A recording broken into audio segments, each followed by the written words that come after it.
Good psalms are for prayers. Grace and peace, everybody. Welcome to Sabbath School Study Group, part number 4 of this 5-part series. Oh, restore us again. That is someone asking someone else to do something they cannot do. That, in a nutshell, is a definition of prayer. It's talking to God. It's letting God know how we feel. It's letting God even knowing what we're thinking because he already knows, but also recognizing that, you know what? I'm asking him to do something more. I'm asking him to go, to do, or to be where I can't go, or what I can't do, or to be where I can't be. But before we look at this study and get deeper into recognizing that Psalms are prayers, talking to God, please subscribe to the channel.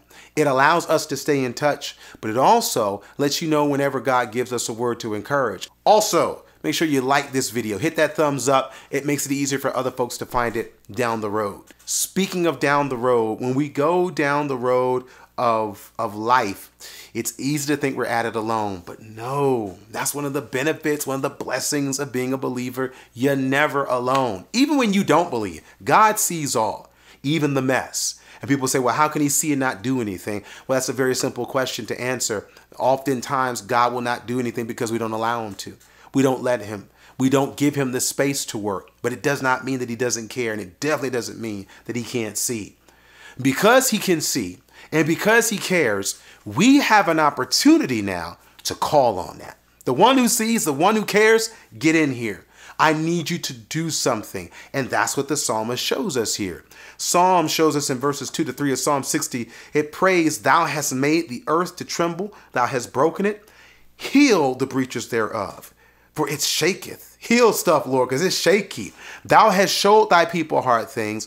Thou hast made us to drink the wine of astonishment. So this is a prayer.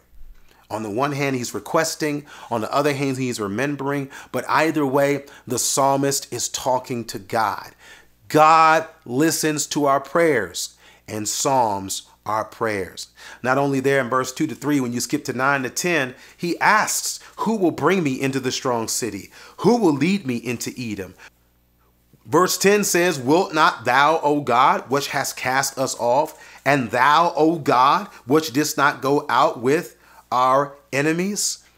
He is speaking specifically. He says, wilt not thou, O God? He's not talking to us. The psalmist is not talking to the congregation. He's not talking to Israel. He's talking to the God of Israel. So good psalms are prayers. So if a psalm can be a prayer, that means a psalm is heard by God. And even if I don't know what to say, I can speak these words if they reflect or match what's going on inside of me. Not just in the struggle, but even in the victory. The victory that says there in verses 11 and 12, give us help from trouble, for vain is the help of man.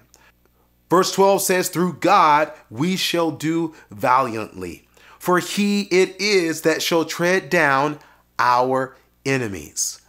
This psalm brings in all the elements that we've looked in this series, but in this one right here, today we're focused on the aspect of prayer. Psalms are songs. Psalms are honest reflections of who we are. Psalms are honest reflections of who God is, but psalms are also words to God. We can speak them. We can sing them. And if they are matching what we are going through, they are heard as our prayers. They are heard as our supplications, which means that if they're our supplications, these can be our solutions. God can be valiant for us. God can tread down for us. All of these elements are what give relevance and meaning to these books that are not just poetic, but they're powerful because they are words from our lips to God's ears.